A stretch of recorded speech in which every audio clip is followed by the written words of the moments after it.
안녕하세요. 맹꽁이 여사 10번째 시간입니다. 옛날에는 구정 지나고 한 요즘 때 될 거예요. 시골에서는 동네마다 이 농악이 있어요.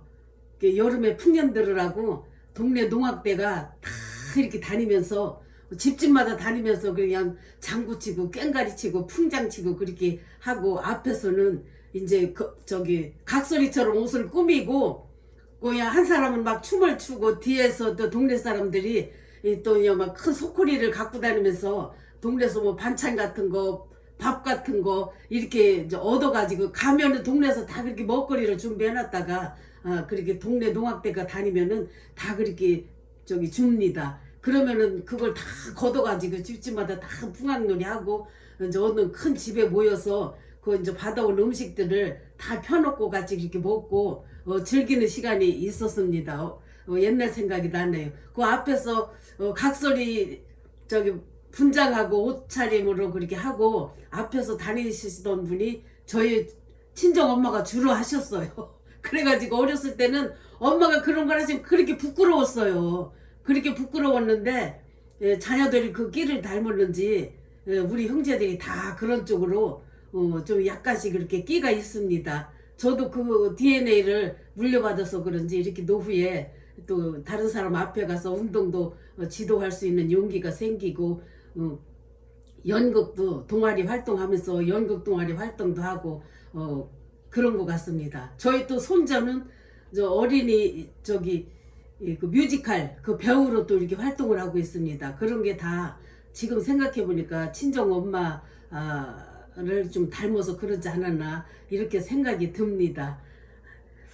10번째 맹꽁이 여사 일기장을 또 공개하겠습니다. 57회 생일입니다. 제 생일 57회 생일. 내 나이가 벌써 17이다. 빠르기도 하다. 평소와 같이 일찍 일어나서 운동을 다녀왔다. 혼자서 감사 기도와 함께 아침 식사를 했다. 누구 하나 축하 메시지 해주는 이가 없지만 왜 그런지 기분은 나쁘지 않았다. 어제 친한 권사님한테 생일 선물, 내 생일을 기억하고 화장품을 선물로 받았다. 고마운 권사님이다. 언제나 믿음으로 살아가는 그를 볼 때마다 도전받곤 한다. 토요일 저녁에 며느리가 저녁을 함께 먹자고 했으니까 내일은 기대해 보련다. 이제 금요일 날은 이제 금요일이 생일이었는데 이제 아들이 그렇게 출근을 하다 보니까 토요일 날 생일 기념 식사를 한다고 했기 때문에 정작 생일날은 아무도 메시지를 안 한 거예요. 그것이 우리 세대와 좀 틀리더라고요. 우리는 토요일날 식사를 한다 할지라도 부모님 그 생신에는 그래도 문자 정도로는 생일 축하 메시지 하나 정도는 줄 것 같은데, 요즘 젊은이들은 그런 마인드가 또 좀 틀리더라고요.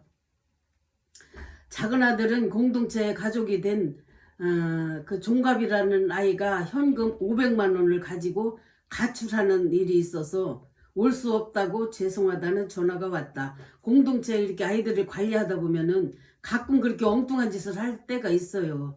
이때 종갑이라는 아이는 10살 조금 넘었을 거예요. 그런데 500만 원을 거금을 훔쳐가지고 가출을 했다는 거예요. 그렇게 해서 아들은 엄마 생일에 올 수 없다는 거예요. 그 일 때문에. 그래서 작은 아들은 하나님에게 올인한 아들이기 때문에 이해해 주는 것이 마땅한 일이라고 생각했다. 혼자서 찬양을 들으니 속에서 기쁨과 감사하는 마음이 생긴다. 3년 전까지만 해도 생일에 형제들이 모두 모여서 식사를 하곤 했는데 내가 그만하겠다고 했다. 3년 전까지는 친정 형제들이 돌아가면서 생일에 다 그렇게 모여서 식사를 하고 했는데, 이제 자녀들이 다 크고 가정을 갖다 보니까 그런 것도 서로가 좀 짐이 되고 부담스럽더라고요. 그래서 제가 그만 이제 하자고 제가 제안을 했었습니다. 그래서 생일에 형제들 만나는 것은 좋지만 모처럼 만나는 자녀들과 오붓한 시간을 갖지 못해서 좀 아쉬웠었는데, 자녀들과 많은 대화로 소통하는 것이 더욱 좋을 것 같아서 결과는 참 잘했다고 생각한다. 또 제 생일 57회 생일 진심으로 축하한다. 자축을 한 거예요. 생일날. 이제 그 이튿날 자녀들하고 식사는 하기로 했지만 그날 혼자 밥 먹고 그렇게 메시지가 없고 자녀들한테 그러니까 그런 거는 조금 아쉬웠지만 그래도 그 다음날 함께 식사를 하기로 했기 때문에 좀 많이 위로가 됐습니다. 다음 이제 생일날인 것 같습니다. 제목이 며느리에게 생일상을 받다. 7시에 며느리 집에 가니까 약속대로 다 준비되어 있었다. 애기 데리고 준비하느라 힘들었을 것 같았다. 메뉴는 미역국과 불고기, 콩장, 멸치볶음, 나물무침, 있는 그대로 어쨌든 있는 그대로 나는 감사했다. 아들의 기도로 맛있는 식사를 했다. 식사 후 후식으로 딸기를 먹고 또 며느리가 금일봉까지 준비해서 주었다. 음식도 심심하게 맛있게 해서 잘 먹을 수 있었다. 콩자반도 물렁하게 내가 먹기 좋게 잘 해줬고 점수를 준다면 100점을 주고 싶다. 제가 늘 이빨이 안 좋으니까 콩자반을 좀 이렇게 물렁하게 했더라고요. 밥 때문에 10점 감점이라고 했다. 밥을 불리지 않은 쌀과 콩으로 밥을 해서 내가 먹기에는 부담스러웠다. 딱딱하더라고요. 밥이 되고. 저는 지른 밥을 좋아하는데 젊은 애들은 좀 된 밥을 좋아해서 그런 것은 좀 저하고 조금 식성이 안 맞았던 것 같아요. 그래도 전체적으로 고맙고 수고했다는 말을 해주었다. 가족이란 서로가 기억해주고 챙겨줄 때 존재감과 행복을 느끼는 것 같으다. 그래도 감사한 하루였다. 이건 여기까지였습니다. 다음은 제목이 윤기 아빠의 죽음입니다. 오늘 12시경에 노 권사에게 전화가 왔다. 주일날 윤기 아빠가 사망했다고 어제 장사 지내고 왔다고 말을 한다. 그 말을 듣는 순간 머리끝이 쭈뼛하는 걸 느꼈다. 말을 들어보니 죽을 복을 탄 사람인 것 같으다. 죽을 때 부모, 형제, 아들, 며느리, 손주까지 보는 앞에서 숨을 거두었다고 한다. 20년 이상을 이혼하고 떨어져 살다가 윤기 장가들였을 때 지하에서 2억짜리 아파트로 이사하게 해준 윤기 아빠다. 죽을 때까지 가족들에게 물질적으로 피해주지 않고 자기 돈으로 경비 쓰다가 떠난 모양이다. 죽을 복을 탔는지 윤기 결혼시키면서 서로 왕래하고 병원 생활할 때에도 노건사와 아들 며느리가 간병을 해주었다. 노건사가 아무한테도 알리지 않고 가족들끼리 장례를 치렀다고 한다. 병원비 250만 원이 부족해서 걱정을 했었는데 윤기 아빠 친구가 내줬다고 한다. 그래도 친구 하나는 제대로 둔 모양이다. 돈이 있다고 쉬운 일은 아닌데 일가 친척들도 모두가 살기가 어려워서 도움 주는 사람이 아무도 없었는데 하나님께서 친구에게 마음을 열게 하셔서 250만 원을 내게 하셨으니 윤기 아빠 나이 54세다. 너무 이른 나이지만 젊어서 처자식 버리고 살았지만 돈이 뭔지 돈이 끈이 되어서 그래도 가족들에게 돌봄을 받았다.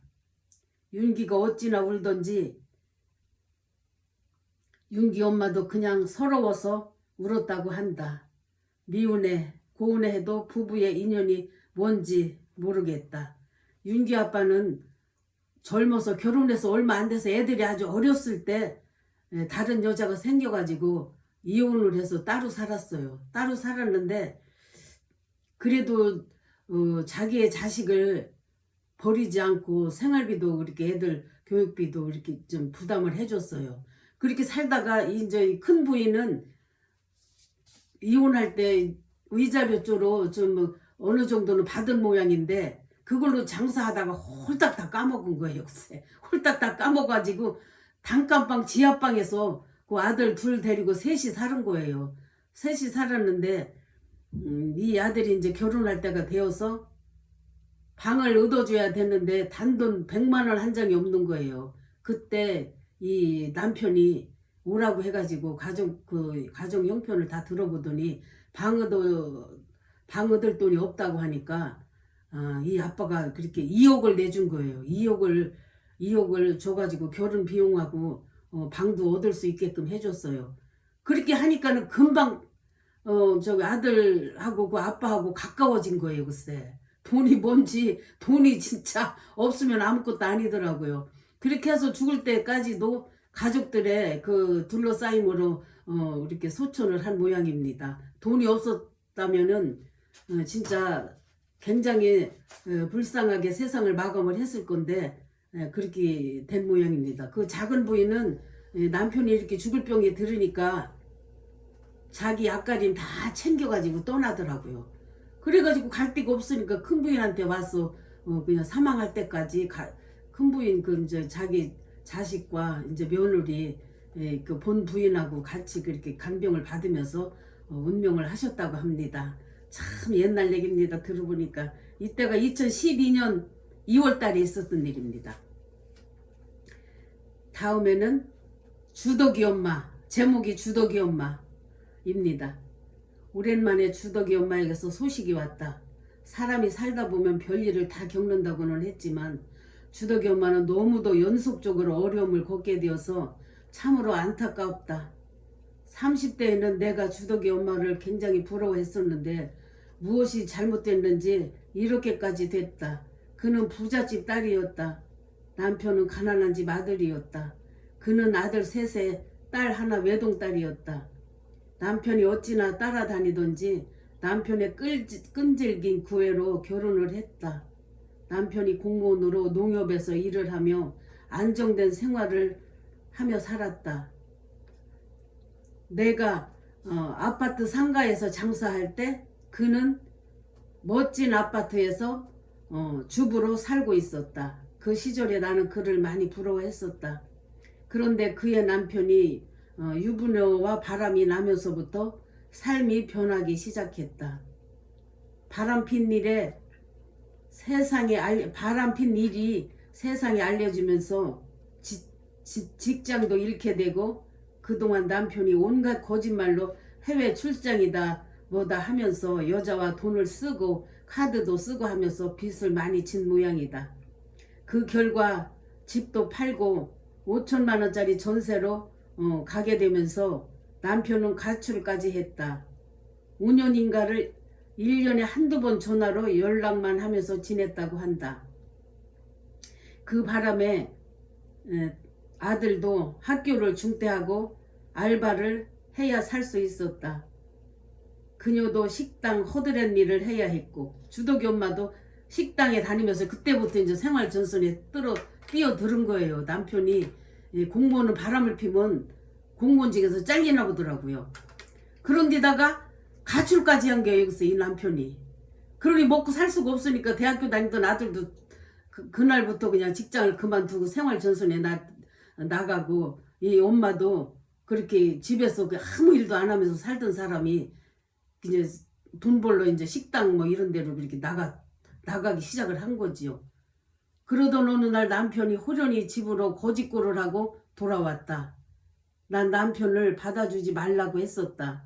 그녀는 그 말을 듣지 않았다. 이 남편이 그렇게 가출했던 남편이 어느 날 거지같이 진짜 초라한 모습으로 집으로 들어왔다고 하는 거예요. 그 말을 나한테 하길래 나는 받아주지 말라고 했었어요. 그런 남편을 받아주면은 계속 가족들이 다 공궁에 처하니까 아주 아닌 거는 처음부터 아니라고 내치라고 했는데 이 엄마는 그렇게 하지를 못하더라고요.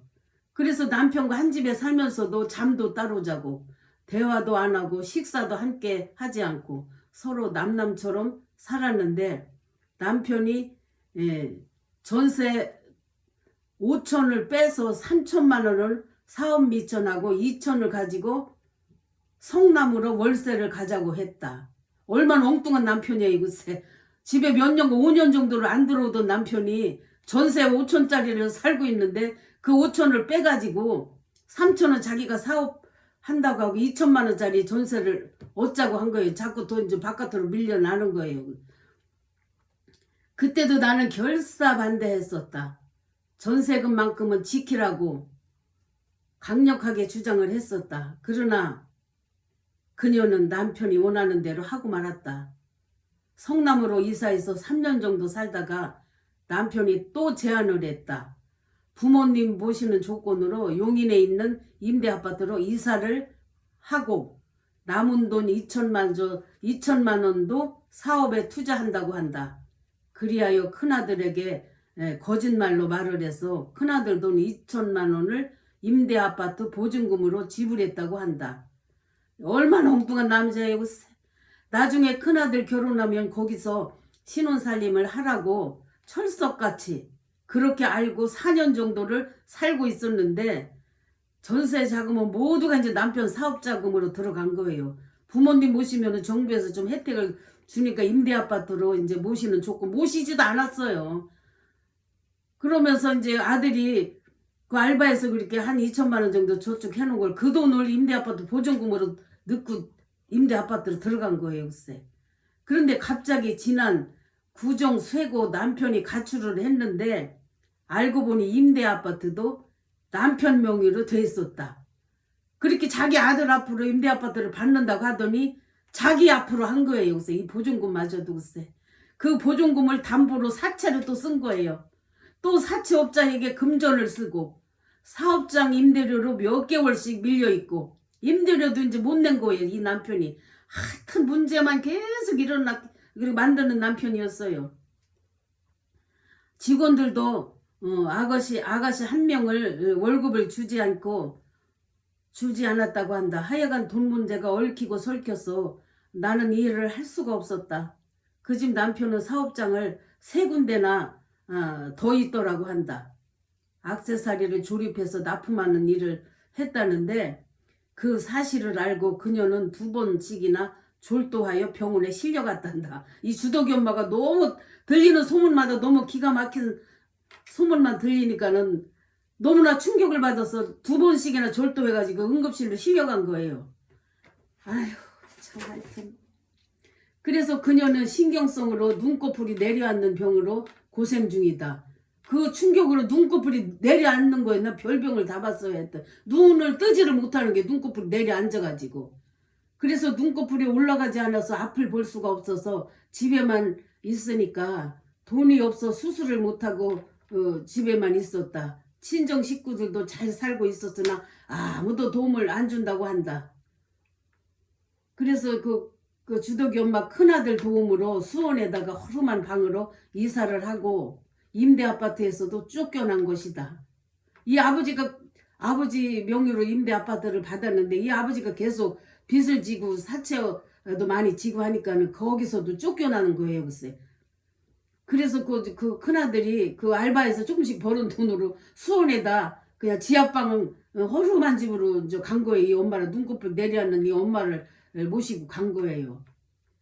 아들이 우리 애들과 동갑인데 이 집 아들 둘 다 저희 아들 두 아들하고 동갑이었어요. 동갑인데 부모님 잘못 만나서 큰 고통과 고생을 하고 있다. 그 모든 사실을 듣고 내가 도와주지 못해도 내가 시키는 대로만 했더라면 남편과 이혼하고 돈 5천만 원 가지고 애들하고 살았더라면 훨씬 살기가 좋았을 것이다. 내가 전도를 하려고 얼마나 노력을 했는데 전혀 내 말을 듣지 않았었다. 지금도 예수 믿으라고 아무리 권해도 내 말은 듣지 않는다. 그녀는 죽을 때까지 자식들에게 큰 짐이 될 것이다. 몸이 허약하고 눈꺼풀까지 내려앉는 병이 있어서 아무 일도 할 수가 없다. 알고 보면 주덕이 엄마는 자기가 결단력이 부족하여 그렇게 된 것이다. 자기 자신을 지키고 자녀를 목숨 걸고 지켜내야 했는데 지금 현재 정말 단돈 한 푼 없는 불쌍한 처지가 되고 말았다. 그런데 그 남편은 처자식을 어떻게 그렇게도 못살게 만들어 놓고 자기 자신도 망가지는지 정말 이해를 할 수가 없다. 정말 연구 대상이다. 내가 도와줄 수 있는 일은 그저 쌀을 붙여주고 위로의 말을 해주는 것뿐이다. 이 주덕이 엄마는 몸이 굉장히 허약해요. 지금도 저랑 가끔 연락을 하는데 그 수원에서 그냥 집에만 있는 거예요. 집에만. 어디 나아갈 수가 없어요. 눈꺼풀 불이 내려앉은 데다 원래 기본적으로 체력이 굉장히 약하더라고요. 부잣집에서 태어나서 결혼할 때는 그냥 이 남편이 굉장히 시골에서 같은 고향 사람인데 남편은 굉장히 어렵게 살고 여자는 아주 부유한 집 가족인데 남편이 크게 쫓아다녀가지고 결혼을 했는데 결과는 이렇게 불행한 일을 연속적으로 이렇게 당하고 아직도 인생을 살고 있습니다. 이거는 여기까지입니다. 또 다음은 제목이 우리 애기 선율이 100일, 우리 손주 첫 손주 이제 100일 날입니다. 오늘은 선율이 100일 날이다. 어찌나 날씨가 좋은지 둘레길에 벚꽃과 개나리가 흐드러지게 피어있다. 선율이 외가에서도 할머니, 할아버지, 외삼촌이 오셨다.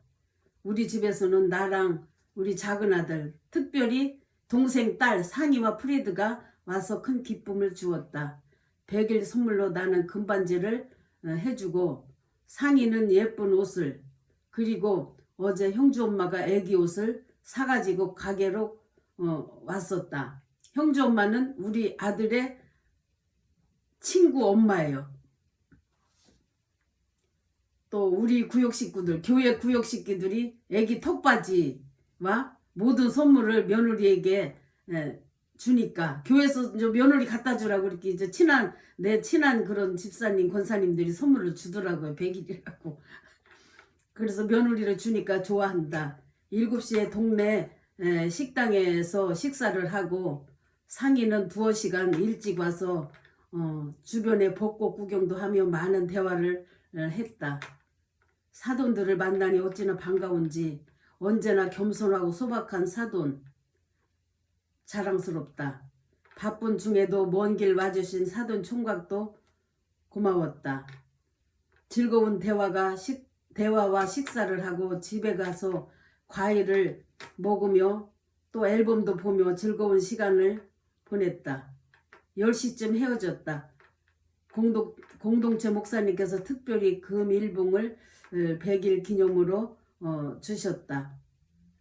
외할머니와 외할아버지께서 어찌나 아기를 예뻐해 주시던지 외할아버지 친구들은 손주들이 학교 다니는데 애들도 많다는데 이제서야 손주를 품에 안아보시니 얼마나 기쁘고 감격스러울지 짐작이 간다. 우리 그 바깥 사돈이 저 연세가 조금 많았어요. 그래 늦게 손주를 본 거예요. 그 연세에 비하면. 손주를 예뻐해 주시는 모습을 바라보는 나는 또 다른 행복이었다. 모든 걸 하나님께 감사드린다. 이날에서 100일 기념으로 또 이렇게 기록을 해놨습니다. 다음은 제목이 사돈과 매기 매운탕. 오늘은 주일날. 오늘 저녁은 내가 사돈 부부를 매기 매운탕 집으로 초대해서 함께 식사를 대접했다. 박가사돈께서 어찌나 맛있게 드시던지 정말 감사했다. 6시로 저녁 약속을 해놓고 내가 15분 전에 가서 세팅을 다 해놓고 찌개가 끓어도 안 오시기에 문자를 하고 했지만 소식이 없어서 전화를 해보니 세상에 그때까지 잠을 자고 있다. 순간 애들에게 서운한 생각이 들었지만 꾹 참고 좋게 생각했다.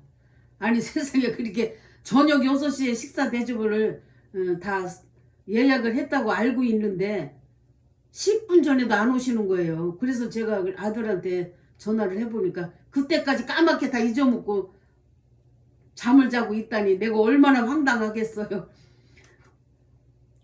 모처럼 친정 부모님 모시고 시어머니가 저녁을 대접한다고 약속을 했는데 잠을 자고 있는지 도저히 이제 이해를 할 수가 없었다. 아들도 똑같이 처가 부모님께서는 말도 안 했단다. 처가 부모님한테는 얘기를 안 했다는 거예요. 글쎄. 그 다 말씀을 드려야 되는 건데. 그래서 모든 걸 꾹꾹 참고 반갑게 맞이하고 즐겁게 식사를 하고 사진도 찍고 했다. 막 우라통이 치밀지만 꾹 참을 수밖에 없었어요. 그 사돈 앞에서 얼굴을 붉힐 수도 없어서 그냥 평온한 척을 그렇게 하면서 이제 식사를 같이 했던 거지요. 내일 아침 7시에 가신다고 하니 서운한 마음도 들었다. 무조건 잘 해드리고 싶었는데 내 솔직한 마음이다. 오늘따라 날씨는 어찌나 따뜻하고 좋은지 개나리와 진달래가 만발이다. 예배 후에 집사님 두 분과 석촌호수에 나가보니 사람들이 어찌나 많은지 걸을 수가 없을 정도다. 어찌 됐든지 오늘 하루 무사히 지나가게 하시니 감사하다. 이렇게 해서 12년 4월달입니다. 4월달 또 이렇게 사돈을 대접한 기록을 또 이렇게 남겼네요. 다음은 주일날과 100일 떡, 제목이 주일날과 100일 떡입니다. 지난주는 가족들끼리 100일 기념을 지내고 오늘은 교회 식구들에게 인사를 해야 하겠기에 백설기를 4마를 했다. 아들은 떡값이 너무 많이 나간다고 걱정을 하기에 내가 2말 값은 내고 2말 값은 아들이 내기로 했다. 교회를 가보니까 모두가 반겨주신다. 목사님께서도 축복 기도를 해주신다. 성가대원들에게도 애기 잘생겼다고 모두가 야단들이다. 식사 시간에 여기저기서 애기를 안고 오라고 해서 난 애기를 안고 여기저기 인사를 다녔다. 금방 해온 떡도 따끈따끈하고 어찌나 맛있는지 떡 맛있다는 말을 많이들 한다. 기분은 참 좋았다. 성가대에서 금일봉을 주기도 했다. 성가대장 권사는 특별히 금일봉을 넣어서 주었다. 받을 때는 좋지만 나도 때가 되면 다 갚아야 하는 게 인간의 도리다. 금일봉은 모두 며느리에게 건너가고 아쉬움이 있다면 며느리가 고맙다는 인사가 없었다. 이왕이면 어머니 선율이 100일에 여러가지 수고 많으셨어요. 이런 말을 한마디라도 해주면 좋았을 텐데 아무런 말이 없다. 나이가 들면 좋아지겠지. 내가 바라는 것은 인사가 필요한 것은 직접 며느리가 하라는 것이다. 우리 며느리는 그렇게 말이 없어요. 그렇게 금일봉을 교회에서 그렇게 지인들이 나를 보고 주는 거지요. 나를 보고 주면은 제가 며느리한테 전화해 줄 거 아니에요. 그러면 어머니 고맙습니다 한다든가 또 우리 교회 그 금일봉을 준 분들한테 고맙다고 인사를 했으면 내가 좀 의심이 쓰고 좀 기분이 좋았을 텐데 그냥 아무 소리 안 하고 받기만 하니까 제가 조금 마음이 어렵더라고요. 오늘은 여기까지 하겠습니다. 맹꽁이 여사 10번째 시간이었습니다. 감사합니다.